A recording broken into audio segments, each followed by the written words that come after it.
Welcome back to another episode of Sunday चर्चा series. Myself Umar Taskeer. और देखते हैं कि इस हफ्ते के संडे चर्चा के पॉइंट ऑफ व्यू से आप लोगों के कौन कौन से क्वेश्चंस हैं। ये वाले जो क्वेश्चंस हमने पिक किए हैं, ये पिछला जो संडे चर्चा का एपिसोड था उसके कमेंट सेक्शन में जो आप लोगों ने क्वेश्चंस डाउट्स पूछे थे, उन्हीं को हम लोगों ने यहाँ पर पिक किया हुआ है और एक एक करके सारे क्वेश्चंस को आंसर करने की कोशिश करी जाएगी। अगर आपके भी कोई डाउट्स होते हैं, क्वेश्चंस होते हैं, तो इस संडे चर्चा वीडियो के नीचे आप कमेंट कर सकते हैं। हम कोशिश करेंगे कि उसका भी रिप्लाई आपको अगले संडे चर्चा के एपिसोड में दे पाए। इसके अलावा आप हमारे इंस्टाग्राम को फॉलो कर सकते हैं, वहां पर डायरेक्ट आप मेरे को मैसेज कर सकते हैं। बहुत सारे सिनेरियोज में जब भी मुझे टाइम मिलता है, मैं वहां पर बहुत सारे लोगों का रिप्लाई जो है वो कर पाता हूं। पहले क्वेश्चन से शुरुआत करते हैं। सर, आप बिजनेस मैथ्स के ऊपर कोर्स क्रिएट करें या जिन वीडियोस में आपने बिजनेस मैथ्स अच्छे से एक्सप्लेन किया है उनकी सेपरेट प्लेलिस्ट बना दें।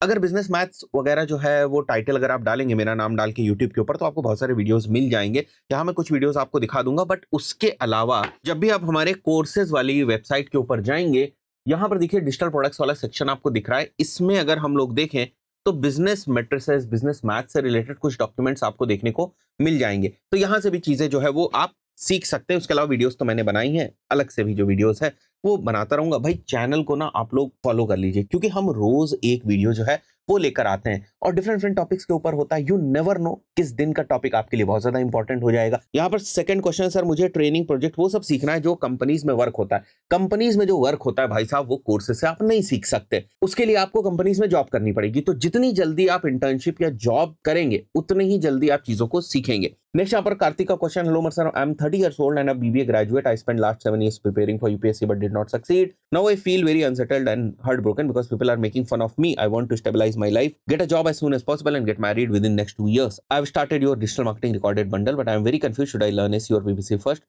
Which course should I start with from 1 to 7 to finish quickly? Please guide me on the right path to change my life after these unsuccessful years. Please discuss my situation in your next Sunday चर्चा।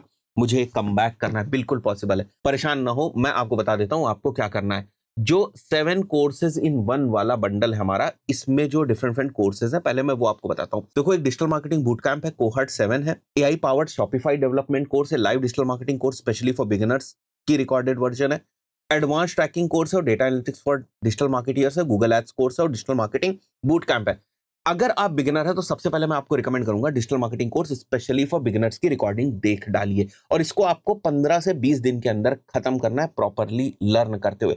मेहनत आपको करनी पड़ेगी। इसके बाद भी अगर आप इंटरव्यूज देने जाएंगे तो आप बिगिनर लेवल की जॉब डिजिटल मार्केटिंग प्रोफाइल के अंदर क्रैक कर लेंगे। आप एसईओ की बिगिनर लेवल की जॉब क्रैक कर सकते हैं, मेटा एड्स की क्रैक कर सकते हैं, गूगल एड्स की क्रैक कर सकते हैं। इसके अलावा भी अगर इससे एक लेवल बढ़कर नॉलेज लेने के बाद अगर आपको अप्लाई करना है, तो मैं आपको रिकमेंड करूंगा ये जो हमारा डिजिटल मार्केटिंग बूट कैंप है, ये बैच मैंने लिया था। बहुत डिटेल्ड, बहुत एडवांस्ड बैच है ये। अगर एज अ बिगिनर आपने इस बैच को कर लिया, आई कैन गारंटी, अगर ठीक तरीके से आपने किया है, जो समझाया गया उसको समझा है, तो ऐसा कोई बिगिनर लेवल का इंटरव्यू नहीं है जिसको आप क्रैक ना कर पाए। इतनी जिम्मेदारी से मैं ये बात कह रहा हूं, बिकॉज आपने बोला है ना कि आपको एक्चुअली हेल्प की जरूरत है, आपको एक्चुअली गाइडेंस की जरूरत है। मैं आपको बताता हूं, बिगिनर कोर्स करो, digital marketing boot camp course करो। 100% गारंटी है कि आप किसी भी टाइप के इंटरव्यू को, बिगिनर लेवल के इंटरव्यू को क्रैक कर पाएंगे। अब जिसको 1-2 साल के, 3 साल के एक्सपीरियंस वाला बंदा चाहिए, वो आप जस्टिफाई नहीं कर पाएंगे, बिकॉज प्रैक्टिकल लेवल पर आपने काम ही नहीं किया, बट थ्योरी लेवल पर आपके सारे कॉन्सेप्ट जो है वो क्लियर हो जाएंगे। और ये बात मैं बड़ी जिम्मेदारी से कह रहा हूं। अब उसके बाद समझते हैं, मान के चलते हैं आपकी जॉब जो है वो गूगल एड्स में लग गई। गूगल एड्स से रिलेटेड आपको काम करना है, then this course is for you. Google ads and उसके बाद एडवांस ट्रैकिंग का कोर्स। अगर आप परफॉर्मेंस मार्केटिंग के अंदर काम कर रहे हैं, this is one of the best course. इसको करने के बाद गूगल एड्स की 95% प्रॉब्लम्स आपकी सॉल्व हो जाएंगी, और इवन 100% प्रॉब्लम्स आपकी सॉल्व हो जाएंगी। बस आप इसको ठीक से समझ पाए और अपने केसेस के हिसाब से आप उसको इंप्लीमेंट कर पाए। भाई साहब, 10 साल का एक्सपीरियंस मैंने इस गूगल एड्स कोर्स के अंदर डाल दिया। 10 साल का एक्सपीरियंस। अब लोगों के साथ 10 साल का एक्सपीरियंस कैसे डाल दिया, मैं आपको बताता हूं। मुझे पता है ना कि 5 साल पहले, 7 साल पहले कीवर्ड रिसर्च कैसे होती थी और किस टाइप की कीवर्ड्स काम करते थे। आज किस टाइप की कीवर्ड रिसर्च हो रही है, किस टाइप की कीवर्ड्स आज के टाइम में काम कर रहे हैं। तो ये जो जर्नी है ना, मैंने जी हुई है different different campus, different different brands के साथ। तो मुझे पता है पहले क्या चीज काम करती थी और अब क्या चीज काम करी। वही अनुभव मैंने इसमें डालने की कोशिश करी, सो दैट आप रिलेट कर पाए कि ये पुरानी चीजें नहीं करनी, ये नई चीजें करनी। मुझे गूगल एड्स से बहुत प्यार है, तो मैं इसको रेगुलर बेसिस पे अपडेट भी करता रहता हूं। तो मैंने 3 कोर्स आपको बता दी, इनसे आप छोड़ दोगे। मैं बोल रहा हूं ना, कुछ सोच समझ के ही मैं बोल रहा हूँ, बट दिल लगा के पढ़ना है, मन से पढ़ना है, ठीक है, आप अच्छा कर लोगे। शॉपिफाई डेवलपमेंट थोड़ी सी अलग स्ट्रीम है। लाइव डिजिटल मार्केटिंग कोर्स के बारे में मैंने बता दिया, एडवांस ट्रैकिंग के बारे में बता दिया आपको। नेक्स्ट जो Meta performance marketing boot camp है, ये स्पेशली D2C ब्रांड्स के लिए था। तो अगर आप किसी D2C ब्रांड के साथ काम करना चाहते हैं, मेटा एड्स की एजेंसी में काम करना चाहते हैं, मेटा एड्स रन करना चाहते हैं D2C ब्रांड्स के लिए, then this course is more than enough for you. इस कोर्स को करने के बाद ना आज के लेवल पर आप किसी भी टाइप के इंटरव्यू को, बिगिनर लेवल के इंटरव्यू को या 0 to 1 ईयर्स के एक्सपीरियंस वाले पर्सन के लेवल के इंटरव्यू को आप क्रैक कर पाएंगे। तो ये सारी चीज, इसके बाद कुछ रह गया क्या? शॉपिफाई डेवलपमेंट मैंने बता ही दिया आपको। Data analytics for digital marketing, ये चेरी ऑन द टॉप है बेसिकली।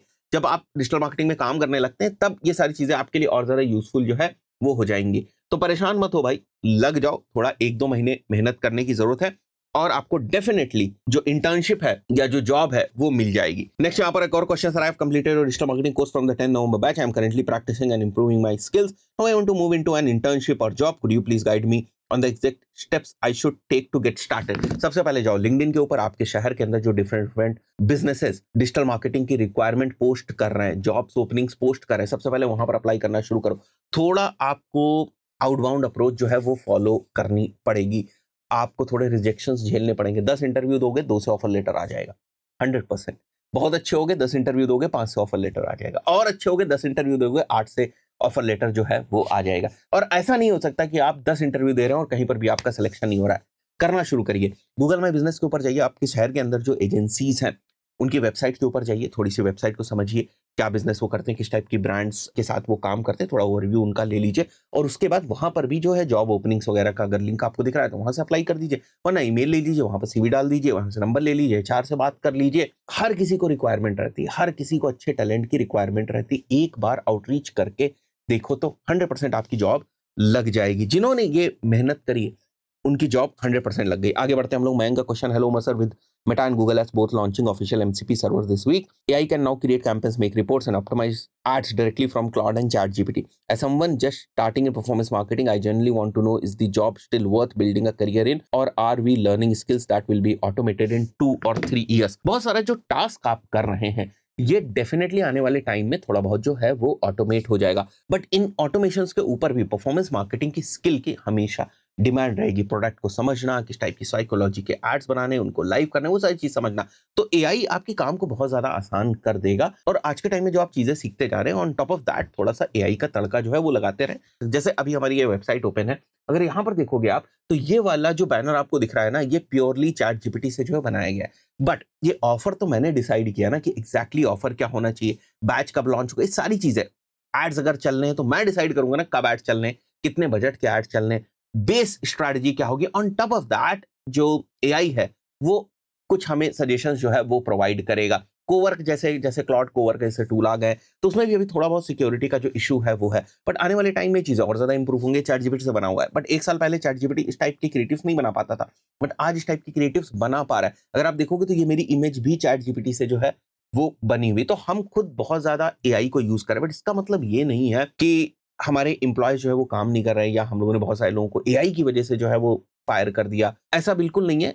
बस हम अपने वर्कफ्लोज में अपनी टीम के साथ एआई को थोड़ा सा फ्यूज करें ताकि उनका भी काम थोड़ा सा आसान हो, थोड़ी सी चीजें ऑटोमेट हो सके। एक और क्वेश्चन सर, हम एडसेंस आर्बिट्राज स्टार्ट करना चाहते हैं 2026 में, क्या ये मॉडल वर्क करेगा? देखो मैंने तो कभी भी एडसेंस आर्बिट्राज किया नहीं तो मैं इसके बारे में बता नहीं सकता हूँ, बट जिन लोगों को नहीं पता है मैं आपको बताता हूँ। देखो एडसेंस आर्बिट्राज क्या होता है, तो जब भी आपके वेबसाइट के ऊपर डिस्प्ले एड्स दिखते हैं या उनके ऊपर क्लिक्स आता है तो उससे आपको कुछ अर्निंग मिलती है। अगर वो आपकी वेबसाइट है और आप एज अ पब्लिशर जो है वो एक्ट कर रहे हैं तो जो पैसा है वो बेसिकली आता है एडवर्टाइजर से। एडवर्टाइजर लेट्स से $1 जो है वो गूगल एड्स को देता है डिस्प्ले एड गूगल का दिखाने के पॉइंट ऑफ व्यू से आपकी वेबसाइट के ऊपर, तो उसमें से कुछ परसेंटेज ऑफ रेवेन्यू आपको मिल जाता है थ्रू एडसेंस, और कुछ परसेंटेज ऑफ रेवेन्यू जो है वो गूगल रख लेता है। This is basically the AdSense model. तो अब इनका पूछना है कि सर मेरे को ना एडसेंस आर्बिट्राज करना है, मतलब मैं ट्रैफिक सस्ते में लाऊं, मान के चलते मेटा एड से ले आऊं या गूगल एड से ले आऊं, किसी दूसरे ट्रैफिक के सोर्स से ले आऊं, और बहुत सारे जो डिफरेंट एड प्लेटफॉर्म्स है, थर्ड पार्टी एड प्लेटफॉर्म्स है जहां से ट्रैफिक सस्ते में आ सकता है, वहां से ट्रैफिक ले आऊं अपनी वेबसाइट के ऊपर, और जब वो लोग इंगेज करें हमारी वेबसाइट के एड के साथ तो उस पर्टिकुलर सिनेरियो में मैं ज्यादा पैसे कमाऊं। ठीक है, तो बेसिकली ये आर्बिट्राज करना चाहते हैं, इधर दूं मैं $1, उधर से मिले मेरे को $2 या $1.5, बीच का जो प्रॉफिट है मैं अपने पास रख लूं। देखो ये आज के टाइम में तो बहुत मुश्किल है क्योंकि जो एड प्लेटफॉर्म्स हैं वो भी काफी कॉस्टली हो गए। पहले बहुत चलता था, 8, 9, 10 साल पहले ना ये बहुत चलता था, कुछ निशेज में बहुत अच्छा लोगों ने पैसा भी इससे जो है वो बनाया, बट ये सारी चीजें टेम्परेरी, कोई बिजनेस मॉडल वगैरह तो है नहीं। लोग पैसा बनाते हैं, $1000 $2000 बनाए, खुश हो गए, थोड़े से उसके ऊपर वीडियो बनाए, कोर्स बनाए, बट वो फंडामेंटल चीजें तो है नहीं। तो हमने तो कभी किया नहीं और मुझे नहीं लगता अब ये बहुत अच्छा काम करेगा। आप देख लीजिए अपने तरफ से और मैं तो बोलूँगा एनर्जी ना थोड़ी सी अच्छी जगह पर आप लगाइए। ये सारी चीज़ें कोई स्टेबल चीज़ें तो है नहीं। नेक्स्ट यहाँ पर दिशांत भाई का क्वेश्चन है, you had previously answered my drop shipping business questions which clear many of my doubts. Thank you for that. Now my friend and I both with 3 to 5 years of experience in performance marketing and planning to start a performance marketing agency together. My question is, should we focus on a single niche from the beginning or start with multiple niches and then narrow down later? दोनों ही model ठीक है भाई। I am personally interested in the hospitality niche, but we are not fully ready to niche down from day one. We are also considering that in one niche we don't just want to offer marketing services, but also provide consulting services. For that, having deep knowledge of a specific niche seems important. What would you recommend in this situation? देखो दोनों चीजों को try करो। अगर आपको किसी को ये बताना है कि नहीं हम निश में भी काम करते हैं, हम उस तरीके से भी काम करते हैं, सभी निशेज में भी काम करते हैं, वो भी आप बता सकते हो। निश के प्रोजेक्ट मिले, निश के प्रोजेक्ट ले लो, उसकी लर्निंग अलग जो है वो करते जाओ, निश को अलग तरीके से स्केल करो और यहाँ जहां पर आप सारे टाइप के प्रोजेक्ट्स ले रहे हैं वो भी प्रोजेक्ट्स आप लेते जाए। बिकॉज जब आप शुरुआत कर रहे होते हैं ना, आपको फंड्स की भी जरूरत है। बहुत ज्यादा नियम कानून आप शुरुआत में लगा नहीं सकते हैं। आपको जो भी प्रोजेक्ट आ रहा है उस पर थोड़ी सी मेहनत करने की जरूरत है, बट जैसे जैसे प्रोजेक्ट बढ़ते जाएंगे आप निश की तरफ जो है वो धीरे धीरे जो है वो डाइवर्ट हो जाते हैं। यही होता है बेसिकली। आप सबसे शुरुआत करते हैं, आप देखते हैं कि आपकी चीजें कौन सी जो है वो काम कर रही हैं और उसके बेसिस पे आप फिर निश अपनी डिसाइड करते हैं जिसमें आपने क्रैक किया होता है। और उसके बाद फिर जब निश आपकी डिसाइड होती है उसमें भी फिर आप क्वालिटी ऑफ क्लाइंट्स को अपनी इंप्रूव करते जाते हैं। फॉर एग्जांपल अभी आप लो क्वालिटी ऑफ क्लाइंट्स के साथ काम कर रहे हैं, उसके बाद आप हाई क्वालिटी ऑफ क्लाइंट्स के साथ जो है वो काम करने लगते हैं। तो ये लैडर जो है वो इस तरीके से चलती है। तो शुरुआत में अगर आप बहुत ज्यादा फोकस करेंगे निश बनाने के ऊपर और अगर आपको शुरुआत में प्रोजेक्ट्स नहीं मिले तो आपको अपने खर्चे चलाने में भी दिक्कत जो है वो हो जाएगी। तो दोनों ही ऑप्शंस आप जो है वो शुरुआत में खुले रखें। दूसरा आपने यहाँ पर ये जो मेंशन किया ना, I am personally interested in the hospitality निश। देखो इंटरेस्ट एक अलग चीज होती है और किसी प्रोजेक्ट में या निश में क्रैक करना चीजों को एक अलग चीज होती है। अगर आपके पास प्रूवन चीज नहीं है तो आपके इंटरेस्ट से कुछ नहीं होता। फॉर एग्जाम्पल आप किसी हॉस्पिटैलिटी ब्रांड के पास जाते हैं और उससे ये कहते हैं मेरे को हॉस्पिटैलिटी ब्रांड्स में बहुत ज्यादा इंटरेस्ट है, इस निश में टू बी वेरी प्रिसाइज बहुत ज्यादा इंटरेस्ट है, तो मेरे को आप अपना प्रोजेक्ट दे दो। प्रोजेक्ट ऐसे नहीं मिलेगा। निश के प्रोजेक्ट जनरली तभी आपको मिलते हैं जब आपके पास उस निश में अच्छा काम होता है। वो तभी होगा जब आप निश के भी प्रोजेक्ट उठाएंगे, कुछ जनरल प्रोजेक्ट भी उठाएंगे। बिकॉज ऐसा हो सकता है कि कुछ अलग निश के प्रोजेक्ट की लीड जनरेशन के एफर्ट्स या रिजल्ट सिखाकर दूसरी निश के आप प्रोजेक्ट जो है वो उठा ले। पर जब आप बहुत ज्यादा निश में काम करने की कोशिश करते हैं और आपके पास और कोई पोर्टफोलियो नहीं, उस पर्टिकुलर सिनेरियो में वो कोशिश ये करते हैं कि आप उसी निश का जो पोर्टफोलियो है वो दिखाएं। तो उस निश को भी इन डेप्थ बनाने के पॉइंट ऑफ व्यू, क्योंकि आगे चल के आप क्वालिटी ऑफ क्लाइंट्स को बढ़ाएंगे तो उस निश में आपका डीप एक्सपर्टाइज होना चाहिए। उसको बनाने के लिए भी आपको शुरुआत में हो सकता है थोड़े दूसरे टाइप के जो प्रोजेक्ट्स हैं वो लेने पड़े। तो उससे पीछे नहीं हटना है। शुरुआत में तो जो प्रोजेक्ट मिले आपको लेना है। एक और क्वेश्चन है यहाँ पर, sir can Claude AI optimize my Meta conversion e-com ads to get better sales and ROAS, have you tested yet? देखो ये डिपेंड करता है कि आप क्लाउड को किस टाइप की डेटा दे रहे हो और किस टाइप के क्वेश्चंस उससे पूछ रहे हो या किस टाइप का आप ऑप्टिमाइजेशन कराना चाहते हो। फॉर एग्जांपल अगर आपने ये सोचा कि मेटा एड्स का एमसीपी जो है वो आ गया, क्लाउड से कनेक्ट करूंगा, 2 लाइन लिखूंगा और वो ऑटोमेशन कर देगा या फिर वो ऑप्टिमाइज कर देगा मेरे कैंपेन्स को, तो ऐसा नहीं होने वाला है। Because optimization of the campaign is based on so many things. बहुत सारे एक्सटर्नल फैक्टर्स के ऊपर भी बेस्ड होता है। तो अगर वो आप एक्सटर्नल फैक्टर्स की डेटा भी उसको प्रोवाइड कर रहे हैं और उसके बाद आप उससे क्वेश्चंस पूछ रहे हैं और वहां से जो रिस्पॉन्स आ रहा है उसके बेसिस पे अगर आप ऑप्टिमाइजेशन कर रहे हैं तो आप कर सकते हैं। बट आप ये मत सोचिए कि आप कुछ भी लेकर आ जाएंगे, क्लॉड में डालेंगे और क्लॉड ना क्या बोलते हैं उसको हमारी देसी भाषा में, 16 पाने का या 16 खाने का रिंच है और उसको जहां भी आप लगाएंगे वो फिट कर देगा। नहीं, it acts in a very specific direction और आपको उसी से रिलेटेड डेटा जो है उसको प्रोवाइड करनी पड़ेगी। तो ये सारी चीजें आप प्रोवाइड करेंगे, then it can give you better data based suggestions on top of which आप जो है जाकर ऑप्टिमाइजेशन कर सकते हैं। बट ऑटोमेटेड कुछ नहीं होना है। ये मत समझिए कि सब कुछ ऑटोमेटिकली जो है वो हो जाएगा, आप एक बटन दबाओगे और ऑप्टिमाइजेशन हो जाएगा। आशा करता हूँ वीडियो आपको वैल्यूएबल लगा होगा। इस पर्टिकुलर वीडियो में इतना ही, मिलते हैं next video. Till then, good bye.